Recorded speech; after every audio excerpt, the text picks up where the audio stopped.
ಒಳ್ಳೆಯ ಮಾತಿನಿಂದ ಕಚ್ಚಿದ ಕುದುರೆಯನ್ನು ಬಿಡಬೇಕು, ಇಲ್ಲದಿದ್ದರೆ ಚಂದ್ರಾಸ್ತ್ರ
ಬಂಧನಕ್ಕೊಳಗಾಗಿದ್ದೇನೆ.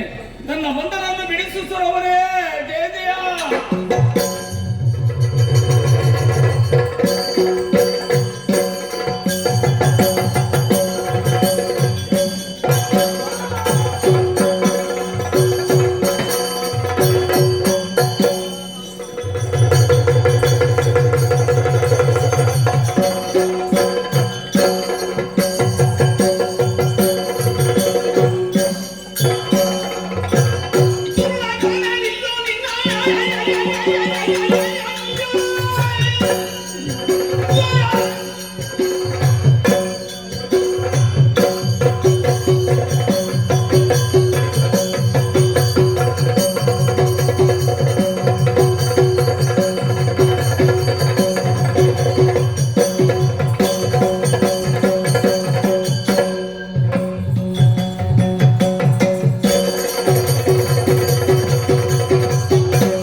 ಹರನ ವರನಿರಬಹುದು, 300 ಶಿರವಿರಬಹುದು, ಆದರೆ ಬುದ್ಧಿಯ ಫಲ ನಿನಗಿದೆ ಎನ್ನುವುದು ಗೊತ್ತಾಯಿತು.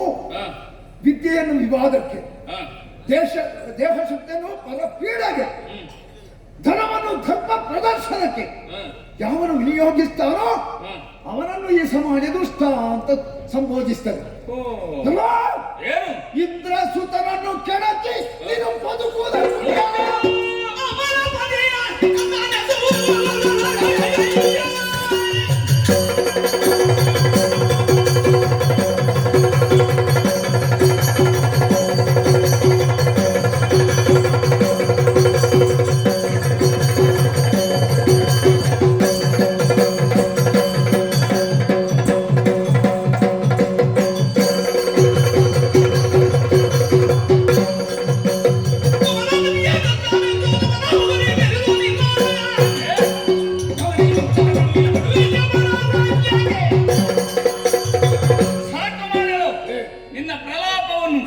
ಇಷ್ಟರವರೆಗೆ ನೀನು ಹೀಗೆ ಹೇಳಿಯೇ ಈ ಪ್ರಪಂಚದಲ್ಲಿ ನಿನ್ನ ಬದುಕಿತ್ತು. ಅಮರ ಕಂದನೆಂದಂತ ಹೇಳಿ ನಿನ್ನನ್ನು ಸುಮ್ಮನೆ ಬಿಡುವುದಿಲ್ಲ. ನನ್ನದಂತ ಸಾಮರ್ಥ್ಯ ಏನಂತಲೂ ಪರೀಕ್ಷಿಸುವ ಸಂಜಾತ ಹರನ ಕೂಡ ಯುದ್ಧವನ್ನು ಮಾಡಿದ ಅವನು ಸಂಪಾದಿಸಿದವ. ನನ್ನಲ್ಲಿ ಯುದ್ಧ ಮಾಡಿದ ಅಂತಾದರೆ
ಸೋಲುಂಟಾದರೂ ಪಕ್ಕನೇನೇನೋ ಕಾಣಿಸಿಕೊಂಡು ಈ ಪಾರ್ಥನಿಗೆ ಜಯವನ್ನು ತಂದು ಕೊಡುವ ಈ ಹೊತ್ತಿನಲ್ಲಿ ಎಲ್ಲರ ಮುಂದೆ ನನಗೆ ಮುಖಭಂಗ ಮಾಡುವ ಹಾಗೆ ಆಯಿತಲ್ಲ. ಅಕ್ಕ ದುಂದುಭಿಯನ್ನು ಗೆಲ್ಲುವಂತಾದೇ ಶಕ್ತಿ ನನಗಿಲ್ಲದಾಗಿ ಹೋಯಿತು. ಏನು ಮಾಡಲಿ?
ಅಯ್ಯೋ, ನಿನ್ನ ಒಂದು ಅವಸ್ಥೆಯೇ ಪಾರ್ಥೇಯ.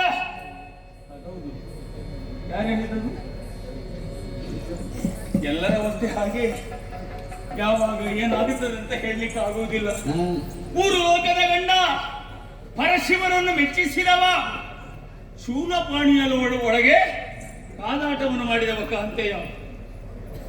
ಏಕಂತೆಯ ಅರ್ಜುನ, ಏನು ಮಹಾಭಾರತ ಯುದ್ಧದಲ್ಲಿ ನಿನ್ನದಾದಂತಹ ಸಾಮರ್ಥ್ಯವನ್ನು ಪ್ರದರ್ಶನ ಮಾಡಿದವ.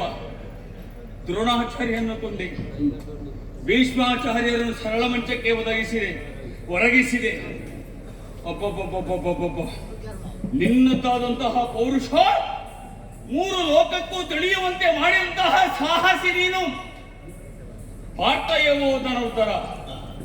ಏ ಪಾರ್ಥ, ಏನಾಯ್ತು? ಅವ ಎಲ್ಲಿದ್ದಾನೆ ಶಿವ? ಏ ಉಮೇಶ! ಉಮೇಶ ಮಾಡಿಲ್ಲ. ಉಮೇಶ ಮಾತಾಡೋದೇ ಇಲ್ಲ. ಉಮೇಶ ನೆಲ ನೋಟಕನಾಗಿದ್ದಾನೆ. ಯಾರು ಉಮೇಶ? ಇವು ಆರಾಧಿಸುವಂತ ಪರಶಿವ.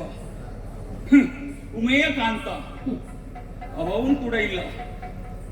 ಇವನಿಗಾಗಿ ಅನುಗ್ರಹವನ್ನು ಮಾಡಿದವ ಇನ್ನೊಬ್ಬ ಇದ್ದಾನೆ, ಕೃಷ್ಣ. ಅವ ಇದ್ರೆ ಮಾತ್ರ ಇವನದು ನಡೆಯುವುದು. ಅವನು ಇಲ್ಲ. ಅಯ್ಯೋ ನಿನ್ನೊಂದು ಅವಸ್ಥೆಯೇ. ಈ ರಣಾಂಗಣದಲ್ಲಿ ಆಯುಧವನ್ನು ಕಳಕೊಂಡು ನೆಲ ನೋಟಕನಾಗಿ ಬಿದ್ದಿದ್ದೀಯಲ್ಲ. ಹಾಗಿದ್ರೆ ನಿನ್ನದ್ದೇನಿಲ್ವ? ಈಗ ಯಾರ್ಯಾರದ್ದೇ ನಿನ್ನ ಹತ್ರ ಇರುವುದ?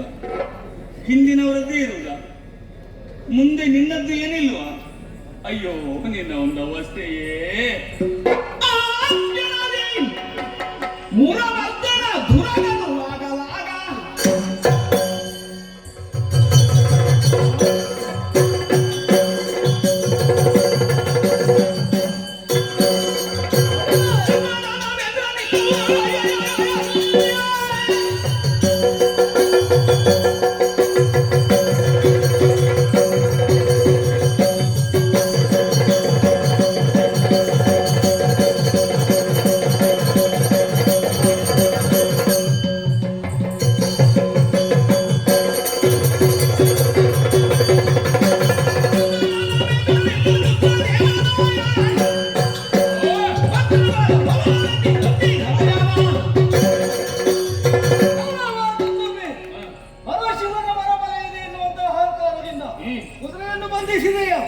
ನೀನು ಬಂಧಿಸಿದ್ದು ಹಸ್ತಿನಾವತಿಯವರ ಕುದುರೆ, ಅಡ್ಡಿಪಡಿಸಿದ್ದು ಧರ್ಮ ಕಾರ್ಯಕ್ಕೆ, ಚಂದ್ರವಂಶದ ಧವಳ ಕೀರ್ತಿಗೆ ಕೇರನ್ನು ಬಯಸಿದ್ರೆ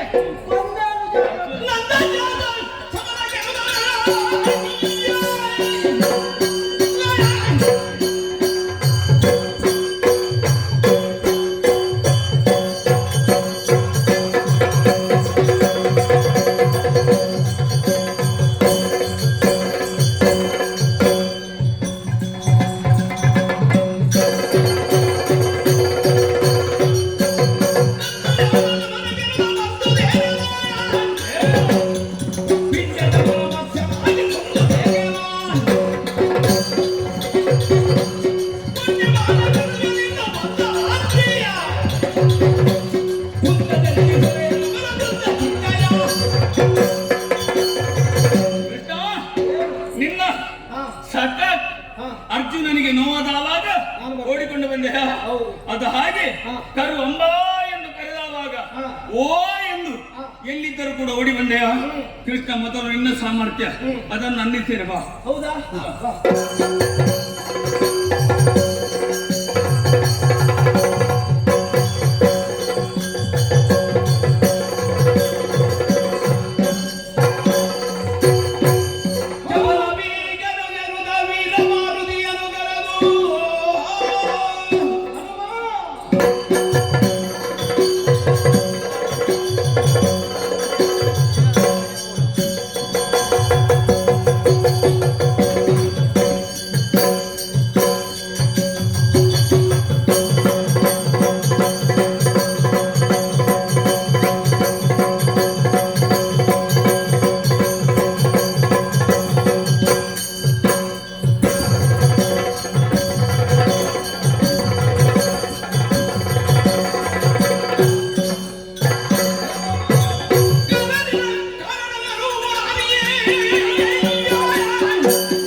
ತಿಳಿದಿದ್ದಾನೆ. ಕುದುರೆಯನ್ನು ಬಂಧಿಸಿರುವಂತಹ ದುಂದುಬಿ ಯುದ್ಧಕ್ಕೆ ಸಿದ್ಧರಾದೆವು ಎಂದಾದರೆ ನಮ್ಮ ಕೈ ಸೋಲಾಗಿದೆ. ಅವನ ಜೊತೆ ಹೋರಾಡುವರೆ ಏನು ಅಭಿಪ್ರಾಯ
Thank you.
ನಿನ್ನನ್ನು ತಿಂದು ಮುಗಿಸು.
ಸರಸಿಯನ್ನು ಸೇರಿದೆಯಾ?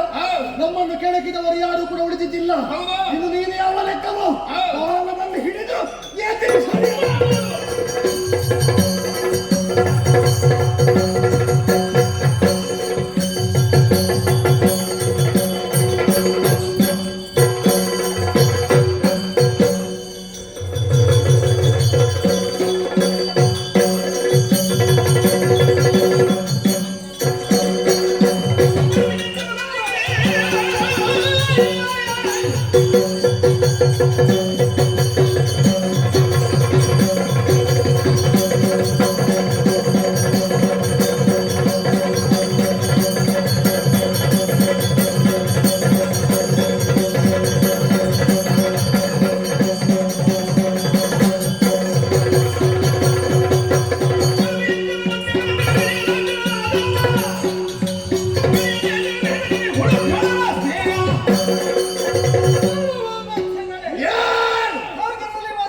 ಅವರಿಗೆ ಕಷ್ಟ ಬಂದಾಗ ಜೊತೆಯಾಗಬೇಕಾದ್ದು ನಮ್ಮ ಧರ್ಮ.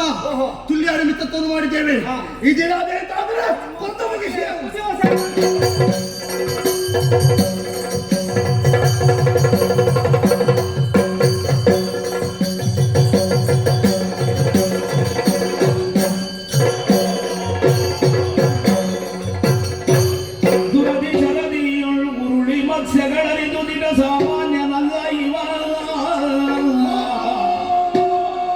ಧರಣಿಯೊಳಗೆ ಮಗಾನುಭಾವನು ಮೋಕ್ಷದಾಯಕನು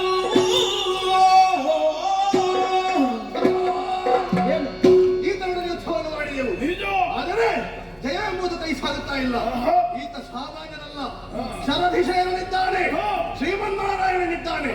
ಹಾಗಾದರೆ ಇವನಲ್ಲೇ ಮಾತಾಡಬೇಕು, ಶರಣು ಬರಬೇಕಾಗಿದೆ. ಜಯ ಜಯ ಜಯ ಜಯ ಜಯ.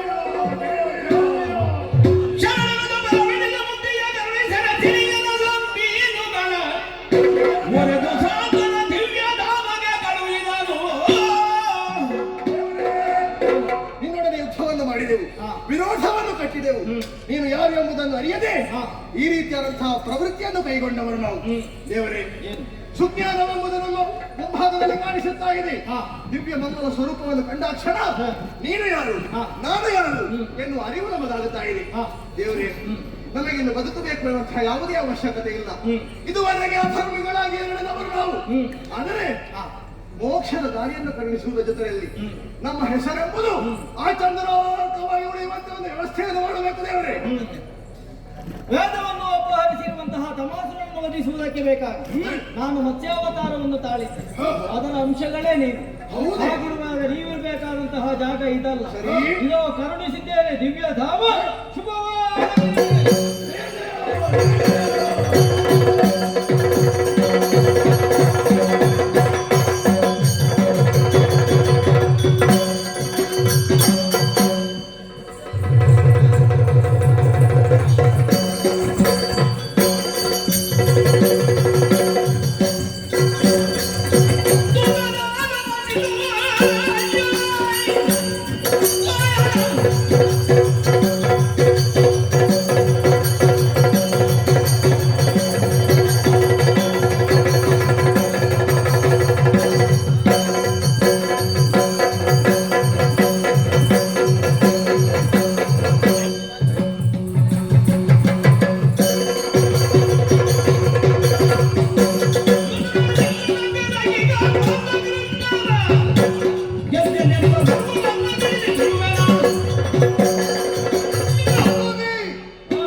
ನೀನೇ ಕೊಟ್ಟದಲ್ವ? ನನ್ನ ಭಕ್ತರಾದರೆ ಏನು, ಅವರ ರಕ್ತವನ್ನು ಹರಿಸುತ್ತೇನೆ ಎಂಬ ಹಾಗೆ ಮುಂದಾದರೆ ವರ ಅಂತ ನೋಡುವುದಿಲ್ಲ. ನಿನ್ನನ್ನು ಚರಗೊಳಿಸಿ ಅನುಗ್ರಹಿಸುವುದಕ್ಕೆ ಬಂದೆಯ, ನಿಗ್ರಹಿಸುವುದಕ್ಕೆ ಬಂದೆಯ ನೋಡೋಣ.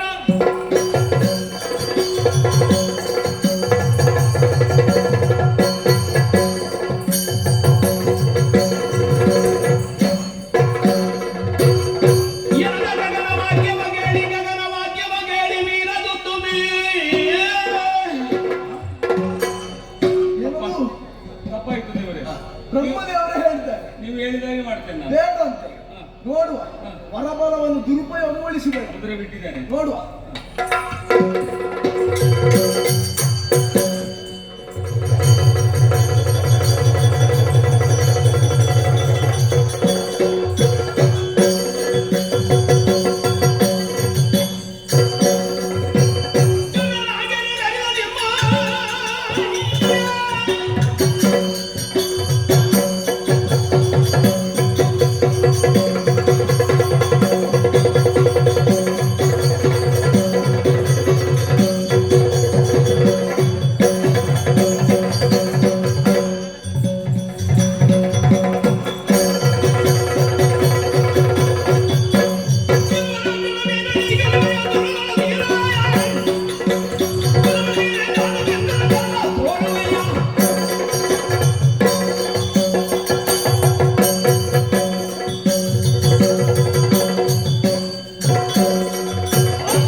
ಇನ್ನೆನಗೆ ಜಯ ಎಂದಿಗೂ ಇಲ್ಲವೆನುತ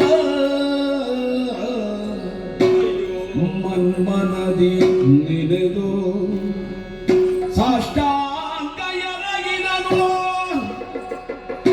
ಚಿನ್ಮಯಗಿ ಬಲು ಭಕ್ತಿಯಿಂದ ಪಾಲಯ ಮುರಮಥನ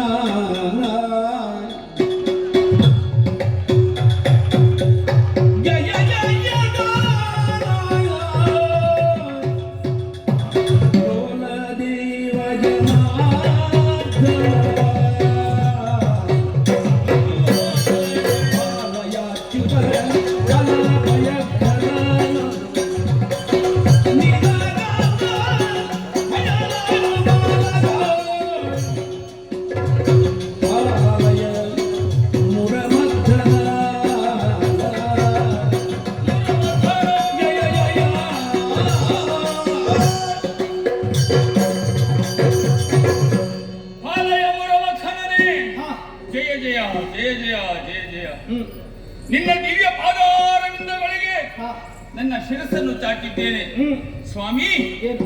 ಗರ್ವದಿಂದ ಅಹಂಕಾರದಿಂದ ಈ ಪ್ರಪಂಚದಲ್ಲಿ ಅದೆಷ್ಟೋ ವರ್ಷಗಳಿಂದ ನನ್ನದಾದಂತಹ ಸಾಮ್ರಾಜ್ಯವನ್ನೇ ನಾನು ಸ್ಥಾಪಿಸಿದೆ.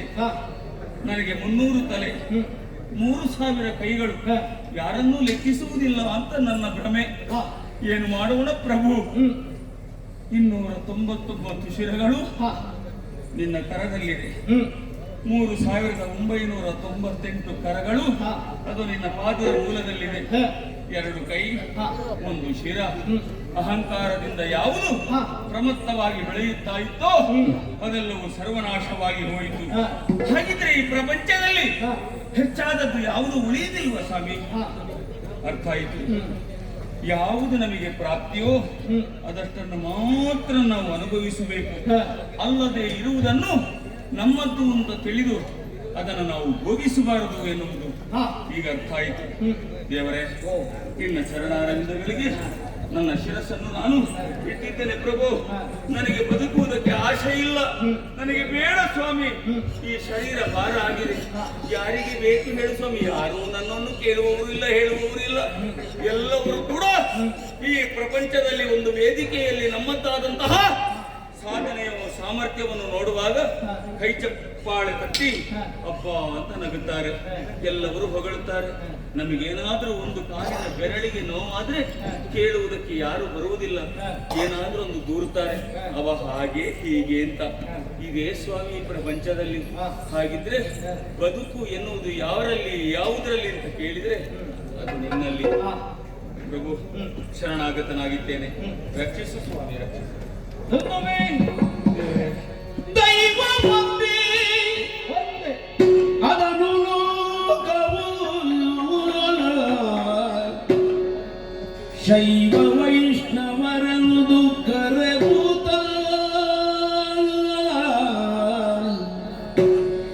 ಯೌವನದ ಮನದಿಂದ ಸೆಳೆದನು ಫಲವು ಏನಿವುದು ವೀರದುಂದುವೆ ಶೈವ ವೈಷ್ಣವರೆವುದು ಕರೆಯುವುದ ಯೌವನದ ಮದದಿಂದ ಸೆಣಸಲು ಫಲವು ಏನಿರುವುದು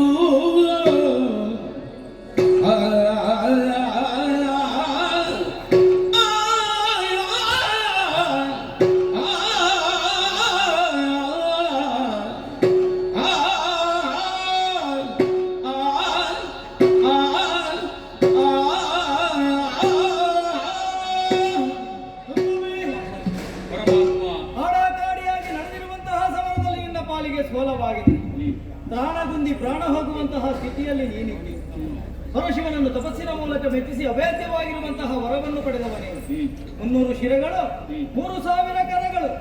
ಆದ್ರೆ ಈಗ ಯಾವುದುಂಟು ನಿನ್ನ ಕೈಯಲ್ಲಿ? ಯಾವುದೂ ಇಲ್ಲ. ತನಗಾರು ಇದಿರಿಲ್ಲ, ತಾನು ಮಾಡಿದ್ದೇ ಕಾರ್ಯ ಎನ್ನುವಂತಹ ಅಹಂಕಾರದಿಂದ ಮೆರೆದು ವಿಚಾರಿಸುವುದಕ್ಕೆ ನಾವೇ ಬರಬೇಕಾಯಿತು. ನೋಡಿ, ಹುಟ್ಟುವಾಗ ಯಾವುದಿತ್ತು ಅದೇ ಪ್ರಾಪ್ತ. ಯಾವ ಕಾಲಕ್ಕೂ ಕೂಡ ಹರಿಹರರಲ್ಲಿ ಭೇದವನ್ನು ಕಲ್ಪಿಸುವುದಕ್ಕೆ ಹೋಗಬೇಡ. ಆ ಮೂಲಕವಾಗಿ ಸೆಣಸಾಡಿದರೆ ಏನು ಪ್ರಯೋಜನ? ಹರಿಭಕ್ತರನ್ನು ವೈಷ್ಣವರೆಂದು, ಹರಭಕ್ತರನ್ನು ಶಿವನೆಂದು ಕರೆಯುವವರಿದ್ರೂ ಕೂಡ ದೇವನೊಬ್ಬನೇ ನಾಮ ಹರ. ಆದ್ದರಿಂದ ಭೇದವನ್ನು ಕಲ್ಪಿಸಬೇಡ. ಕುಂದುಬಿ, ಬದುಕುವಂತಹ ಯಾವ ಆಶಯವು ನಿನ್ನ ಪಾಲಿಗಿಲ್ಲ. ಕೊನೆಯ ಕಾಲಕ್ಕಾಗುವಾಗ ನಾನು ಯಾರು, ಸತ್ಯ ಏನು ಎನ್ನುವುದು ನಿನ್ನ ಪಾಲಿಗೆ ಅರಿವಾಯಿತು ತಾನೆ. ನಿಜ ಸ್ವಾಮಿ. ಸೂರ್ಯಚಂದ್ರರು ಇರುವಲ್ಲಿಯವರೆಗೆ ನಿನ್ನ ಹೆಸರು ಶಾಶ್ವತವಾಗಿರುವಂತೆ ವ್ಯವಸ್ಥೆ ಮಾಡುತ್ತೇನೆ. ಹಾಗಿದ್ರೆ ಈ ಶೈವ ವೈಷ್ಣವ ಎನ್ನುವಂತ ಜಗಳ ಆಗುತ್ತದಲ್ಲ ಸ್ವಾಮಿ, ಅದಕ್ಕೆಂತ ಮಾಡುದು? ಅದನ್ನೇ ಹೇಳಿದ್ದು, ಭೇದವನ್ನು ಕಲ್ಪಿಸಬೇಡ, ದೇವನೊಬ್ಬನೇ ನಾಮ ಹಲವು ಎನ್ನುವ ಹಾಗೆ. ಹಾ. ತಂದುಬಿ, ಇದು ಕೊನೆಯ ಕಾಲಕ್ಕಾಗುವಾಗ ನಿನ್ನನ್ನು ವಿಚಾರಿಸುವುದಕ್ಕೆ ನಾನೇ ಬಂದು ನಿನಗೆ ಮೋಕ್ಷವನ್ನು ಅನುಗ್ರಹಿಸುವುದಕ್ಕೆ ಬೇಕಾದ ನಿನ್ನ ತಾಗಿರುವಂತಹ ಈ ಲೌಕಿಕ ದೇಹವನ್ನು ಮರೆಪಡಿಸಿ ಇದು ಮೋಕ್ಷವ